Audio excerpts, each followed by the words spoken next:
اور روزہ یہ نام ہے کھانے پینے سے رکنے کا اور جماع سے رکنے کا۔ اگر انسان یہ کام کرے گا تو اس کا روزہ ہی ٹوٹ جائے گا۔ لیکن اس کے علاوہ جو بری چیزیں ہیں، جھوٹ بولنا، گالی دینا، کسی کو ستانا، کسی کی برائی کرنا، چغلیاں کرنا، غیبت کرنا، دھوکہ دینا، کسی کو پریشان کرنا، کسی کا حق ماننا، تو ان تمام چیزوں سے روزہ مکروہ ہوتا ہے۔ اس لیے ہمیں چاہیے کہ اپنے روزے کو ہم مکروہ نہ ہونے دیں۔ اب آپ کہیں گے کہ مکروہ کا مطلب کیا؟ میں آپ کو ایک چیز سمجھاؤں۔ کوئی 10 روپے ہیں، ایک تو چیز ہوتی ہے کہ 10 روپے نقلی ہیں، تو آپ یہ بتائیے کہ جب 10 روپے نقلی ہوں، اگر ان نقلی 10 روپے سے ہم کہیں کوئی چیز لینے جا رہے ہیں، تو یہ بتاؤ کہ دکاندار ہمیں کوئی چیز دے گا؟ اس سے کچھ نہیں دے گا، کہے گا بھائی پاگل ہو، نقلی لے کر آئے ہو، بیوقوف بناتے ہو، وہ کوئی چیز نہیں دے گا۔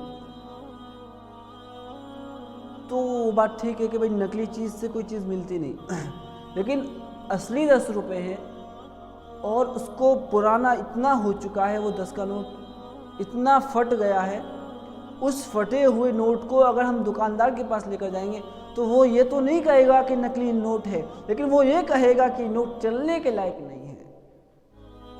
اسی طریقے سے اگر ہم کھانے پینے سے روکے رہے، جماع سے روکے رہے اور ہم نے روزہ رکھا، تو روزہ تو اصلی ہے ہمارا، لیکن اگر ہم نے گناہ کر کے اپنے روزے کو پھٹا پرانا کر دیا، اپنے روزے کو گندا کر دیا اور مکروہ کر دیا، تو یہ بتائیے جب وہ پرانا نوٹ ہمیں دکان سے کوئی چیز نہیں دلوا سکتا، تو یہ پرانا اور پھٹا ہوا روزہ جس کو گناہوں سے ہم نے پرانا کر دیا، یہ روزہ ہمیں جنت کیسے دلوا سکتا ہے؟ یہ روزہ اللہ کو راضی کیسے کروا سکتا ہے؟ کیسے کروا سکتا ہے؟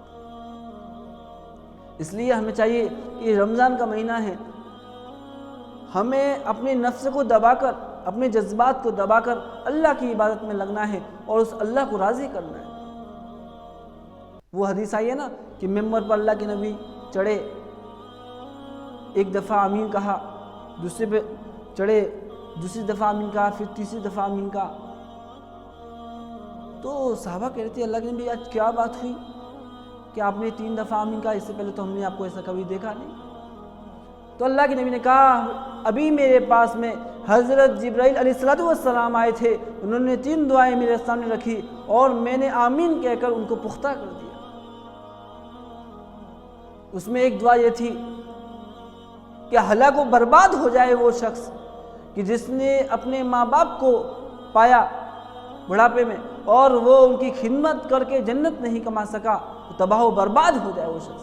تو اللہ کے نبی نے اس پر آمین کہہ کر مہر لگا دی کہ اس کے برباد ہونے میں کوئی شک نہیں ہے۔ اور اس میں دوسری دعا یہ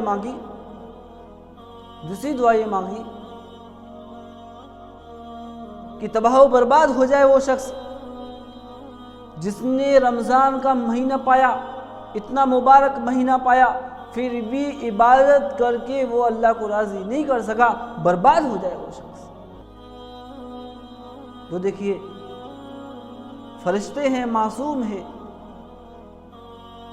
وہ دعا کر رہے ہیں کہ تباہ و برباد ہو جائے، کوئی شک کی بات نہیں ہے، برباد ہو جائے گا وہ شخص، لیکن اللہ کے نبی نے، نبیوں کے سردار ہیں، اس پر آمین کی مہر لگا کے پختہ کر دیا اس کو۔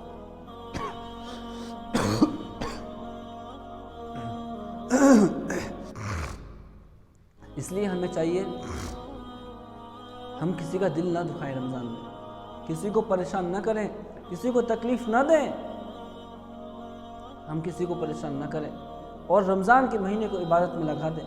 ہم پورے سال مال و دولت میں اتنے حریص ہوتے ہیں، مال و دولت کے کمانے میں اتنے لگے رہتے ہیں کہ نماز 5 وقت کی نماز پڑھنے کا ٹائم نہیں رہتا۔ اللہ نے اتنا مبارک مہینہ دیا، اگر ہم نے اس کو بھی گزار دیا، اللہ کی عبادت نہیں کی، تو سوائے شرمندگی کے ہمارے پاس میں کچھ نہیں رہے گا، سوائے افسوس کے کچھ نہیں رہے گا۔ اس لیے میرے بھائیو دوستو، بڑا مبارک مہینہ ہے، اللہ کی عبادت کر کے، اللہ کی فرما برداری کر کے اللہ کو راضی کر لیں، قرآن کی خوب تلاوت کریں، نوافل کا اہتمام کریں، کیونکہ رمضان کے مہینے میں، رمضان شریف کے مہینے میں نفل کا بھی ثواب فرض کے برابر ملتا ہے۔ فرض کا ثواب 70 گنا بڑھا دیا جاتا ہے۔ اب بتاؤ، کوئی ایسا ہوگا کسی کے یہاں کام کرنے آپ جا رہے ہو تو کوئی صرف 1 روپیہ دے، کسی کے پاس جا رہے ہو وہ 1 کا 70 دے، کس کے پاس جاؤ جو 1 کا 70 دے؟ تو اللہ تعالیٰ نے اس مہینے کو سیزن کا مہینہ بنایا کہ ایک بندے کما لے جتنا کمانا ہے، لے لے اللہ سے، مانگ لے، راضی کر لے اللہ کو۔ اپنی تو نے گناہوں میں اپنی زندگی گزاری، اس کو بھول جا، اب آ جا اللہ سے توبہ کر لے اور عبادت میں لگ جا، قرآن پڑھ لے، اللہ کو راضی کر لے، اللہ تجھے بخش دیں گے، بخش دیں گے۔ ہمیں ہر رمضان کے مہینے کو اللہ کی طرف سے ایک عطیہ تحفہ سمجھنا چاہیے، اس کی قدر کرنی چاہیے کہ میری زندگی کا ایک رمضان المبارک کا مہینہ کم ہوتا جا رہا ہے، اگر میں نے اس میں اپنی بخشش نہ کروائی تو میرا کیا بنے گا؟ اس لیے فکر کی ضرورت ہے، لگنے کی ضرورت ہے، اللہ کو راضی کرنے کی ضرورت ہے۔ موبائلوں میں، ٹی ویوں سے اعتراض کرنا ہے۔ لوگ راتوں کو مجلس سے جماتے، تراویح پڑھ کر ادھر ادھر گھومنے نکل جاتے اور سمجھتے کہ ہم تو جگ رہے ہیں، اللہ کی عبادت ہو رہی ہے، اللہ کو مطلوب نہیں ہے، یہ اللہ اس پر خوش نہیں ہوں گے کہ راتوں رات تو جاگتے ہو لیکن موبائلوں میں لگے رہتے ہو، فلم دیکھتے رہتے ہو، نعوذ باللہ، عیاشیاں کرتے ہو۔ رمضان کے مہینے میں جتنا تحفہ ملے گا، بابرکت ہی مہینہ ہے، تو گناہ کرنے پر اللہ کی طرف سے سزا بھی آئے گی اس میں۔ اب بتائیے، اتنا مبارک مہینے میں تم اللہ کی نافرمانی کرو گے، ایک گندی تصویروں کو، غلط فلموں کو اپنی نظروں سے دیکھو گے، اللہ کا عذاب نہیں آئے گا؟ اللہ ناراض نہیں ہوں گے؟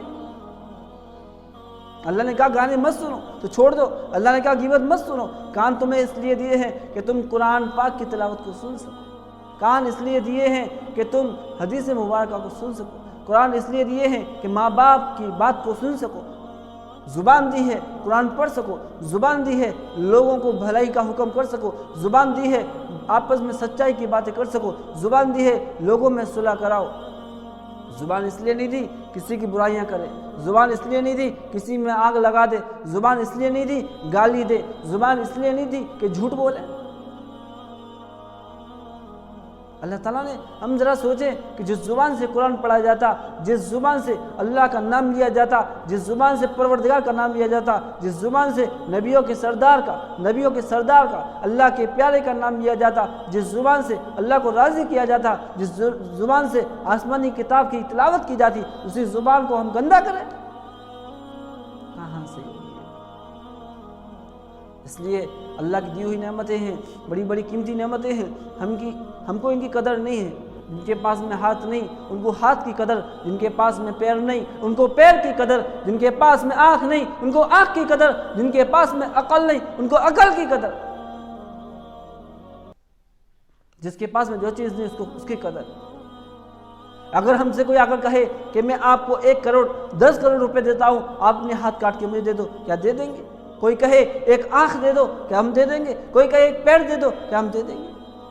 وہ پوری دنیا کی ساری چیزیں لا کر ہمیں دے دیں، ہم اس کو نہیں دیں گے۔ اللہ کی اتنی بڑی نعمتیں ہیں، ہم اس کی قدر کریں۔ قدر کیا ہے؟ قدر کیا ہے کہ اس کی اللہ کی نافرمانی نہ کریں، اس کی فرما برداریوں میں ان چیزوں کو لگا دیں، یہ اس کی قدر ہے۔